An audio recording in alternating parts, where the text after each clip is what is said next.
Hello, we'll be going over is it safe for medical residents to work 30-hour shifts, along with going over the learning objectives and tasks in a sense. So, first off, the variables in this study would be the work schedule, which would be independent, and the work schedule would be manipulated since it was assigned differently to each resident. So, each resident got amount of hours they would work without a break. And the type of schedule would be another one, which would be under once again manipulation, since each resident is getting their own in a different kind of schedule to depend on how long they're working for without in a row back to back without a break.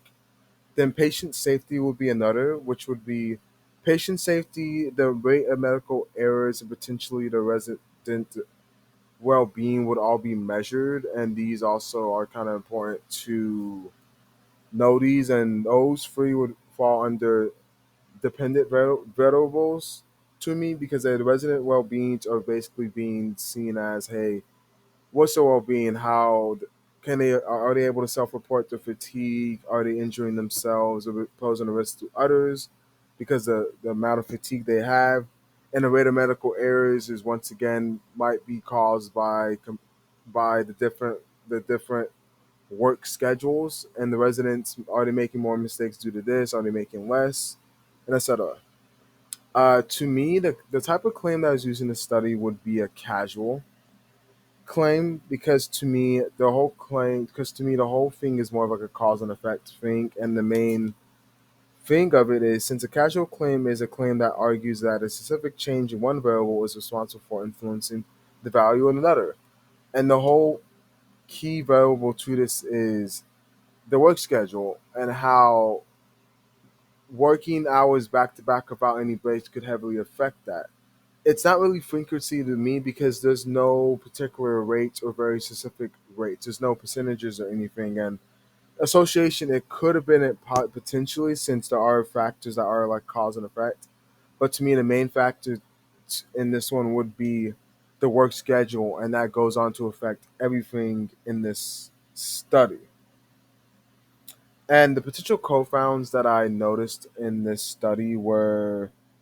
residential experience level. So I potentially thought, hey, so what if residents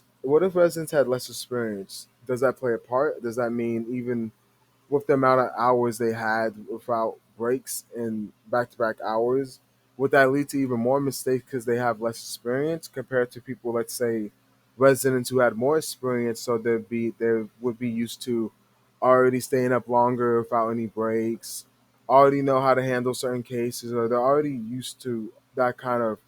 workload and kind of used to staying up and already kind of used to like handling all kind of different things.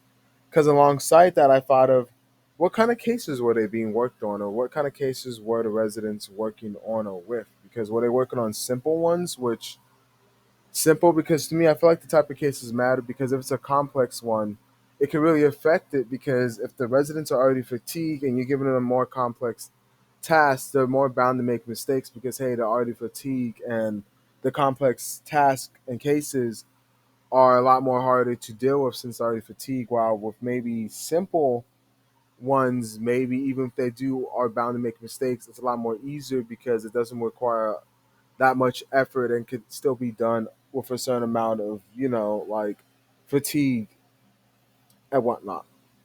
And to me, this study could have definitely been benefited from maybe like a definitely could have benefit potentially from,